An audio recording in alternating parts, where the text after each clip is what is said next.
Olá, meus amigos queridos, que Deus esteja no amparo de todos e que todos estejam muito bem. Vamos dar continuidade ao estudo do Evangelho segundo o Espiritismo decodificado por Allan Kardec. Estamos estudando o capítulo 5, Bem-aventurados os aflitos. E estamos aprendendo muitas coisas de como nos melhorarmos, de como vermos por aquelas vontades que a gente tem e não acontecem, por aquelas dores no físico, na alma, e de como devemos ser gratos a Deus pela limpeza que podemos fazer no nosso perispírito, se tivermos a boa vontade. Vimos no último estudo sobre como é bom termos a resignação de passarmos pelas provas, que isso nos faz ter o proveito necessário para o nosso amadurecimento e a nossa limpeza do nosso perispírito. Hoje nós estamos iniciando o estudo do capítulo 5, não o começo do capítulo 5, mas aqui do item o suicídio e a loucura, né? Então é um capítulo cujo nome já mostra o peso, a dificuldade, a sombra. Então vamos ler e buscarmos entender com a ajuda de Deus, nosso Pai, o que vem a ser esse item.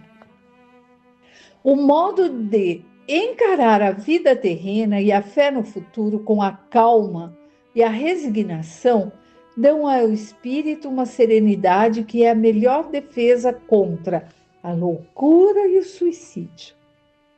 Olha, gente, eu sei que eu não li nem um parágrafo, mas vamos pensar.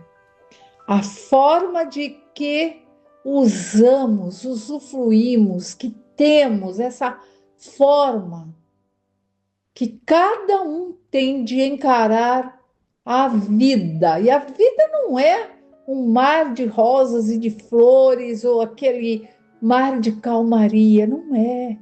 Tem no mar de verdade, lá no litoral, tem os dias de tormenta. Imagina na nossa vida, também tem. Cada um com um balanço diferente do outro, não é? Mas a forma que encaramos tudo isso é o que vai dar, né? Se tivermos a resignação e a calma, nós teremos uma defesa da loucura, aquele pensamento persistente que fica, e a gente conversa ali com o próprio pensamento, que não é próprio muitas vezes, tem em nós e nós angariamos dos chamados obsessores que vêm para perto e fica ali fazendo remoer, e a gente fala, meu Deus, será que eu estou louca? Não consigo parar de pensar nisso. Quantas vezes já não aconteceu comigo? Já. Estou falando para vocês. Já aconteceu aquele pensamento, então vamos lá mudar de sintonia? Como se fosse um radinho antigo que a gente vira o botão e muda de faixa, né? Hoje em dia é Alexa, a gente fala Alexa, próxima, e ela toca próxima. Mas a gente tem que ser assim no nosso pensamento, porque muitas vezes isso é tão repetitivo que fica difícil de sair e pode causar, sim, problemas mentais, que nós talvez não viemos predestinados, não é uma causa do passado, mas que a gente se deixa levar. Outras vezes não, já tem um pezinho lá e tinha que passar por isso, né? E o suicídio, quantos não tiram a própria vida porque não se conformam com as coisas? Então a gente tem que manter a calma, respirar. Eu costumo falar para minha netinha, agora está maiorzinha, está com 8 anos, mas quando era menor tinha uns repente que, ó, eu falava assim, cheira a florzinha, sopra a velhinha. Por vezes a gente esquece de respirar profundamente, faz aquela respiração ali só do faz de conta, né? não chega onde tem que chegar o ar. Se a gente respirar direito, a gente vai acalmando e consegue ver o que acontece na vida de uma forma mais leve. Tentem, vocês vão ver. Mas vamos ler, né? De fato, a maior parte dos casos de loucura é decorrente da perturbação produzida pelas contrariedades da vida que o homem não tem forças para suportar. Portanto, pela maneira com que o Espiritismo faz encarar as coisas deste mundo, ele recebe com serenidade, sem tristeza, as amarguras e decepções que os desesperariam em outras condições. E fica evidente que essa força o faz entender esses acontecimentos e preserva a sua razão de abalos, que o perturbariam se não tivesse a compreensão que o Espiritismo lhe dá. É isso. Aquela desilusão, aquele desespero, meu Deus, o que eu faço agora? Essa falta de visão de uma coisa melhor no dia de amanhã, tudo isso, muitas das vezes ligada ao que é material, né? Então, muitos falam assim, ter fé em Deus, para quê? E outros falam, eu tenho fé em Deus, mas no fundo fica ali buscando e não vê uma saída e fala que a culpa ainda é de Deus. E acha que o problema dele é sem fim, que não tem fé mesmo, ou tem uma fé que não é verdadeira. Não entende os porquês do que está acontecendo, não vê saída. E aí, muitas vezes, acaba correndo ali, fala, meu Deus, minha vida não faz mais sentido, não tem mais jeito. E pensa que o suicídio, tirar a vida, a bênção da oportunidade de crescermos espiritualmente e moralmente, vai ajudar. Por quê? Porque não conhece o Espiritismo, é isso que ele diz. Quando a gente conhece o Espiritismo e sabe que a vida não acaba, a gente começa a pensar. Fala, não adianta eu terminar com a minha vida física, porque a minha vida espiritual, que é a minha essência, é o que eu sou, vai continuar, né? E não vai acabar. Então é importante essa bênção do Espiritismo que descortinou isso tudo para a gente, que veio nos mostrar que não precisamos seguir por esse caminho, não devemos, não é nem precisar, não devemos seguir por um caminho de tirarmos, perdermos a nossa razão, a nossa lucidez, né? Vivermos num estado de loucura ali, de não raciocinarmos corretamente e, pior ainda, tirarmos a bênção da vida. Dá-se o mesmo em relação ao suicídio, com exceção daqueles que ocorrem no estado de embriaguez e de loucura. Porque se a pessoa está embriagada, está cometendo, mas já está ali com a razão deturpada, né? E se já entrou num caso de loucura, né? Aí ele coloca, aos quais podemos chamar de inconscientes, porque não tem plena razão daquilo que está fazendo. Razão, que eu digo, não é assim, então há razão para cometer isso?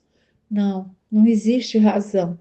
É raciocínio lógico, não está raciocinando de uma forma que ele tenha consciência do que está fazendo. Por isso que está aqui no Evangelho, aos quais podemos chamar de inconscientes.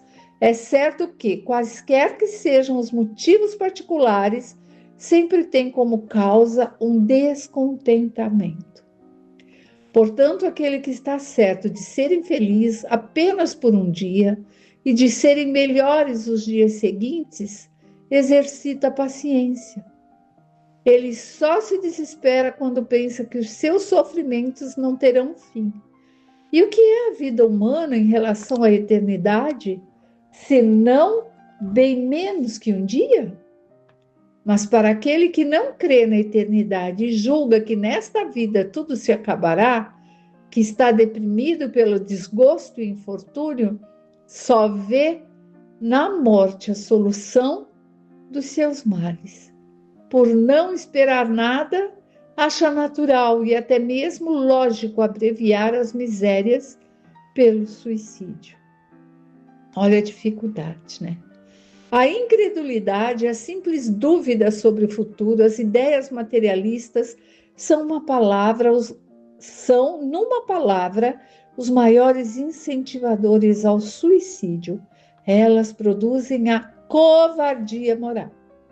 E quando se vêem homens de ciência se apoiarem sobre a autoridade de seu saber, esforçarem-se para provar aos seus ouvintes ou leitores que não têm nada a esperar após a morte, não os vemos tentando convencê-los de que, se são infelizes, não tem nada melhor do que fazer do que se matar? Que poderiam lhes dizer para desviá-los disso? Que compreensão poderiam lhes oferecer? Que esperança poderiam lhes dar? Nada além do nada. A conclusão é lógica. Se o nada é o único remédio heróico, mais vale cair nele imediatamente do que mais tarde, e assim sofrer por menos tempo. A propagação de ideias do materialismo é, pois, o veneno que introduz em muitas pessoas o pensamento do suicídio. E aqueles que se fazem partidários e propagadores dessas ideias assumem sobre si uma terrível responsabilidade. Com o Espiritismo, a dúvida não é mais permitida e a visão da vida muda. Aquele que crê sabe que a vida se prolonga infinitamente além do túmulo, embora em outras condições, daí a paciência e resignação, que o afastam naturalmente da ideia do suicídio, resultando em uma palavra na coragem moral. Além e acima de tudo, o Espiritismo ainda tem outra conclusão também positiva e talvez mais determinante. Nos mostra os próprios suicidas vindo relatar sua posição infeliz e com seus relatos provar que ninguém transgride impunemente a lei de Deus, que proíbe ao homem dar cabo da sua vida. Para os suicidas, mesmo levando-se em conta que o sofrimento é temporário e não eterno, nem por isso deixa de ser terrível.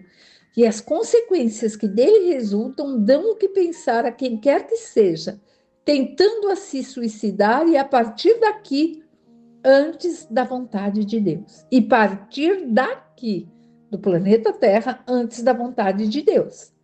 Para contrapor-se à ideia do suicídio, o espírita tem vários motivos.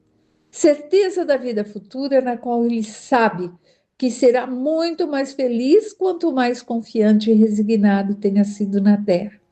Certeza de que, ao encurtar a vida, alcançará um resultado completamente oposto do que espera, porque liberta-se de um mal para entrar em outro pior, mais longo, mais terrível, que se engana ao acreditar que por se matar chegará mais rápido ao céu e, além de tudo, o suicídio também é um obstáculo para que ele se reúna às pessoas de sua afeição que esperava reencontrá-lo no outro mundo. Daí a consequência de que o suicídio, dando-lhe apenas decepções, está contra os seus interesses. É por estas razões que o conhecimento da doutrina espírita já conseguiu impedir grande número de suicídios. Pode-se concluir que, quando todos forem espíritas, não haverá mais suicídios conscientes. Comparando-se os resultados da doutrina materialista e da doutrina espírita em relação ao suicídio, percebe-se que a lógica do materialismo conduz ao suicídio, enquanto do espiritismo impede, o que é confirmado pela experiência. É isso, né, gente? Aqueles que já compreenderam um pouquinho dos ensinamentos de Jesus e, com base no Espiritismo, já conseguem afastar essas ideias de querer abreviar a vida, porque já sabem que a vida continua, já sabem, por mais difícil que seja.